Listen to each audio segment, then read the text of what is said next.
You never quite know what to expect with this game, you know that? Despite all the talk hyping up who could be our E3 reveal, Kazuya Mishima, Tekken's protagonist turned villain turned it's complicated, managed to slip under almost everyone's radars. Turns out Sakurai finally figured out how to get a character from Bandai-Namco's signature fighting game series to work in Smash. And Kazuya's reveal has grabbed the attention of a lot of players, not just because it was E3, nor because the trailer took the act of throwing people into a volcano and made it a running gag, but because of the massive list of moves at his fingertips, more than we've ever seen in a single moveset before. So while we could wait for Sakurai to explain just what the hell is going on here, where's the fun in that? Let's break down every move we saw in Kazuya's reveal trailer and the montage afterward, and make our best attempt to figure out how his moveset comes together and how he'll play once he's available. Fair warning, my near total lack of prior Tekken knowledge means I'm running solely off the research I've done since the reveal, so this will either be surprisingly insightful or good for a laugh.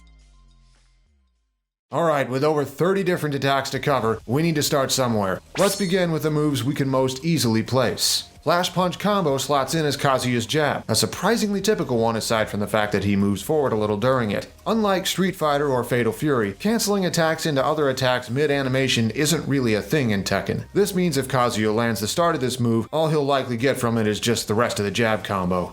Leaping Sidekick appears to be Kazuya's dash attack. Like the name implies, the short hop he does during it lets him go over low attacks, but the actual kick is so high up that it'll be easy to duck under. This clear distinction between high, low, and medium attacks is another Tekken staple, and it shows up repeatedly in Kazuya's moveset. Searing Edge is likely his forward air, and it should be a useful spacing tool with how far it reaches. Depending on how long the hitbox lingers afterwards, it might also be good for approaching from the air. This clip also shows that Kazuya's jumps are just as clunky and impractical as the other fighting game characters, something that isn't a surprise considering his series from Tekken 3 onward has mostly realistic jump physics. Jumping Sabat fills in as Kazuya's back air. It may look similar to Terry's, but there's one key difference. Just like with Leaping Sidekick, it hits high. This will make it harder to use against grounded opponents, especially those who are small or crouch a lot. Rising Toe Kick is either his neutral air or up air, and I'm not quite sure which. Whichever it is, it comes out super fast in front of him, but has little base knockback and substantial end lag. It seems to be more of a defensive move. Jumping Knuckles' spike hitbox makes it Kazuya's down air, probably. With an animation very similar to his counterparts, it seems to fill the same role. A decently quick down air with meteor potential that doesn't have much range on it. The Sternum Smash is just a pummel, but it sure looks cool. Kazuya's attacks have unique visual effects pulled straight from Tekken 7, and it shows here. Double Face Kick fills in as Kazuya's forward throw, bequeathing to his opponent 2 boots to the head for probably good damage. Steel Pedal Drop is his back throw. Don't expect these Tekken-style camera angles in actual gameplay. They were probably edited into the montage as a reference. Air Inferno is our first example of Kazuya putting his Devil Gene to use, taking on a demonic form to perform something extra powerful. The diagonal knockback is unusual for an up throw, and while it doesn't send Ganondorf very far in this clip, I wouldn't be surprised if it becomes a kill throw at high percents. Rounding out Kazuya's throws is his down throw Stonehead. Jury's out on whether it has low enough end lag to actually combo off it. And while they didn't appear in the montage, all 3 of Kazuya's smash attacks showed up in the trailer proper. His down smash appears to be his move Lion Slayer, a powerful overhead chop. He shifts into devil form for his smash attacks to put extra power behind him, and with this move it's enough to let it spike. Recovering at ledge height will be very risky against this guy. Immediately following this move is his forward smash, Glorious Demon God Fist. Try saying that 5 times fast. Based on the footage, it doesn't appear to hit until frame 27 or 28, making it extremely slow for a smash attack involving a punch. But if the animation on hit is any sign, it hurts if it connects. And off on its own is Kazuya's up smash, Lightning Uppercut. It looks to be his fastest smash attack, but it also doesn't have much lateral reach, only hitting people right on him or above him. We'll come back to that red aura that shows up at the end there. Seems simple so far, right? Well, brace yourself because it's about to get complicated, and the sheer number of moves that could be Kazuya's forward tilt is just the start. Oni Front Kick is the most straightforward of the bunch. With great range and forward momentum, it looks tailor-made for punishing opponents who whiff attacks at mid-range. Flash Tornado is a similar long-reaching kick, but it hits high instead. Makes it better at catching jumps and contesting aerials, but it's easier to low profile. Left Splits Kick has the forward momentum of Oni Front Kick, but it comes down from above instead. A gap closer and anti-air move at the same time.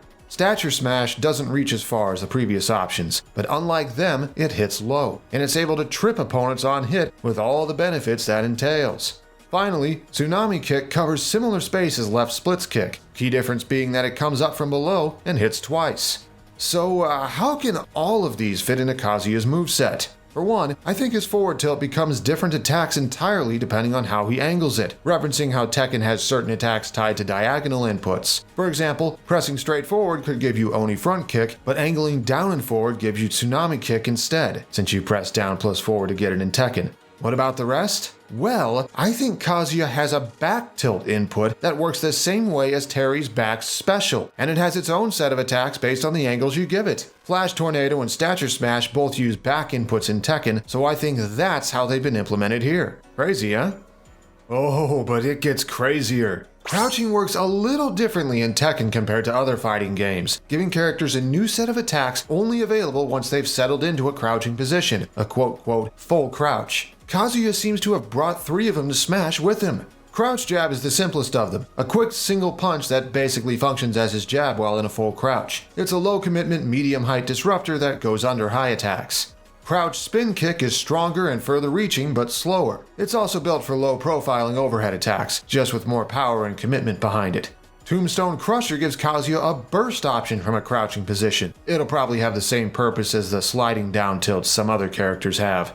Then Gates of Hell is a command grab from a full crouch? It's how he uses this move in Tekken, and it gives him an option to beat shields while in this position. Don't let your guard down against this guy. Or I guess don't leave your guard up too long. For the record, I have no idea exactly how they'll map all 4 of these attacks to be available at the same time. Maybe referencing how Tekken uses different buttons for punches and kicks by pressing A for crouch jab, B for crouch spin kick, and using command inputs for the other 2. But Kazuya isn't limited to just attacking while ducked down. Pressing a specific command input in Tekken lets Kazuya, and several other characters, perform a crouch dash that grants a burst of movement while remaining harder to hit. Crouch dashes will be a crucial part of Kazuya's game plan, letting him weave in and out of opponents' ranges and allow for deceptively fluid movement not unlike dash dances in Melee. And if you crouch dash repeatedly to cover extended distance, that's called a wave dash. Yep, Tekken is where the term originated from.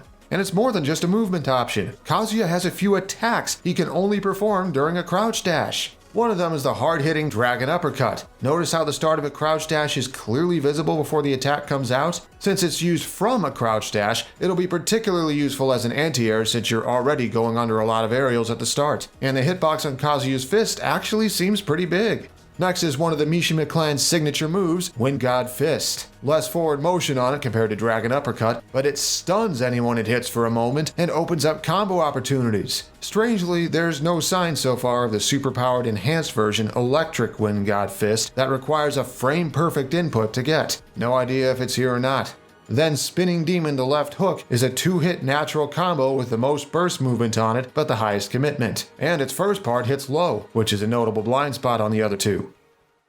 Oh, you thought we were done? Not only does Kazuya have unique attacks from a full crouch or a crouch dash, he has a couple more available as he's rising back up from a crouching position. While rising attacks are another Tekken staple, and another thing he brought to Smash with him. Twin Pistons is a 1-2 uppercut that anti-airs an opponent as he's rising back up to meet them. Jumping in on this guy if you don't have a sword is not going to be a good idea, is it?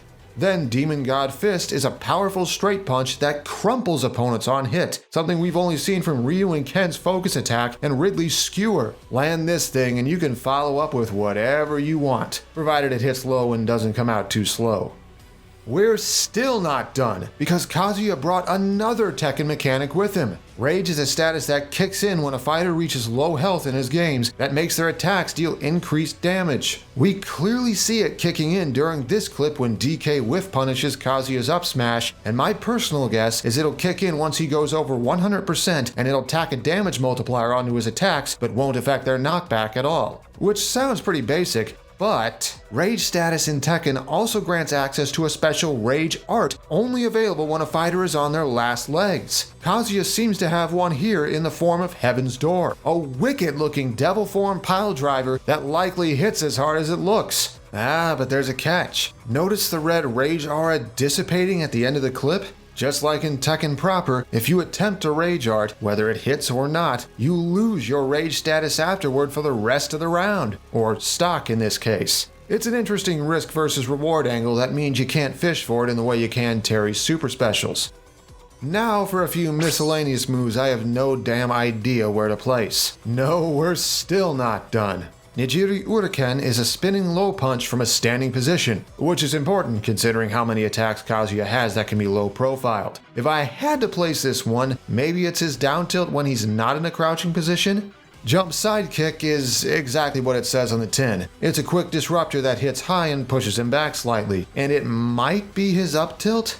Roundhouse to triple spin kicks is a multi-hit burst option that I can't place for the life of me. My guess is it's tied to a command input, and if it's anything like the more complicated attacks in Tekken, each hit will require an additional button press with correct timing to keep the attack going.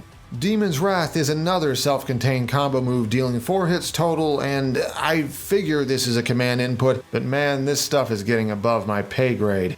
Okay, finally we have Kazuya's 10-hit combo, a Tekken staple. Every fighter in the series has at least one long self-contained combo that lasts exactly 10 hits and deals a ton of damage if the whole thing connects. The catch? Not only is it probably tied to a complicated command input to start it, I bet it works exactly like it does in its home series. This means each individual hit will require an additional input to keep the combo going, the exact button press and timing for each hit must be memorized, and if you mess up even once, the combo stops right then and there. And since every hit before the 10th deals minimal hit stun and no knockback, dropping the combo early means you'll be left wide open for your opponent to combo you right back.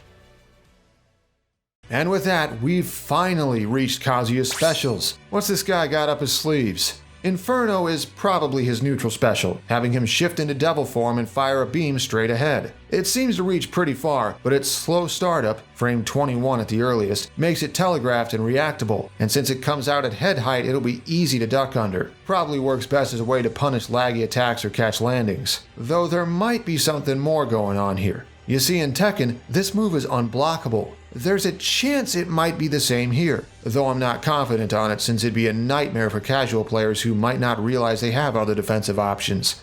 Devil Fist seems to be Kazuya's side special, a lunging punch in devil form that goes straight through anyone in its path, crumpling them in the process just like Demon God Fist does. This move's exact utility will depend on how much end lag it has. If you can get to your victim before they get up, then you have a combo starter. But if not, then you'll have to read their get up option instead. We also don't know if he goes through shielding opponents or if he stops dead in front of them. Depending on that, this will either be difficult or very easy to punish.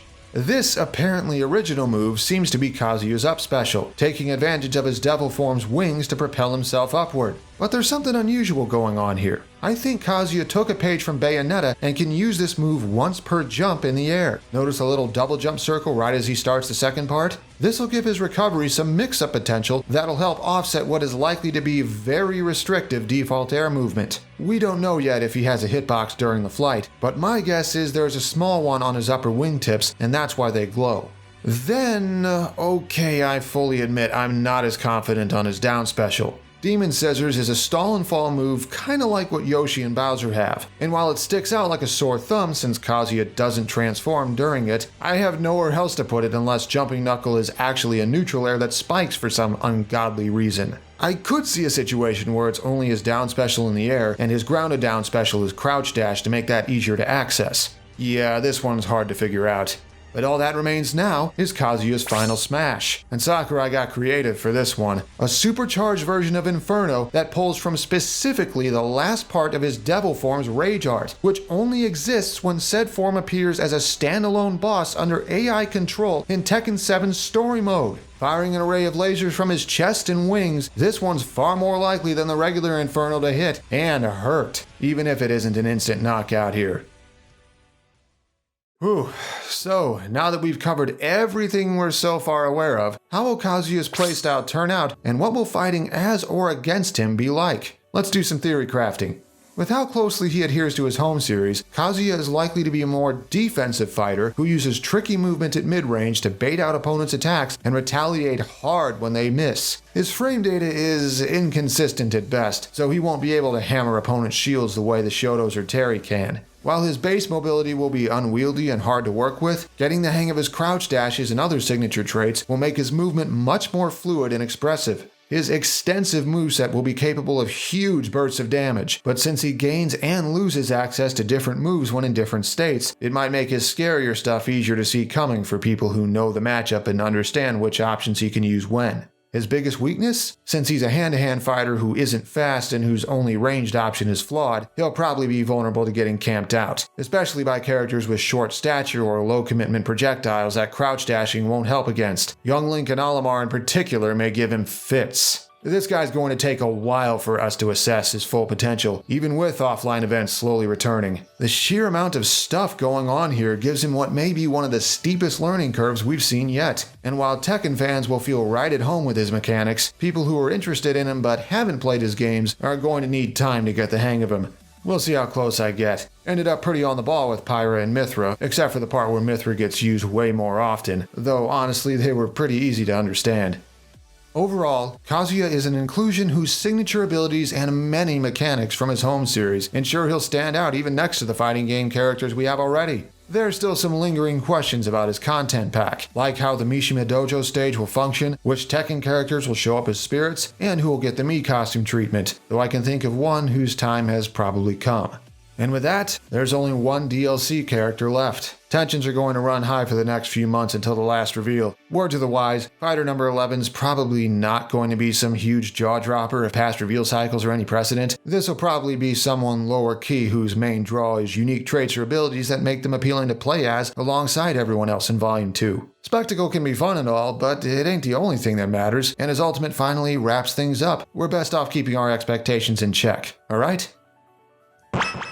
Special thanks to these people here for helping make this video happen. Thanks as well to my patrons for their continued support. How far we've come, huh? So, until next time, I need to lie down. Learning all this Tekken stuff in a matter of days is doing things to my head.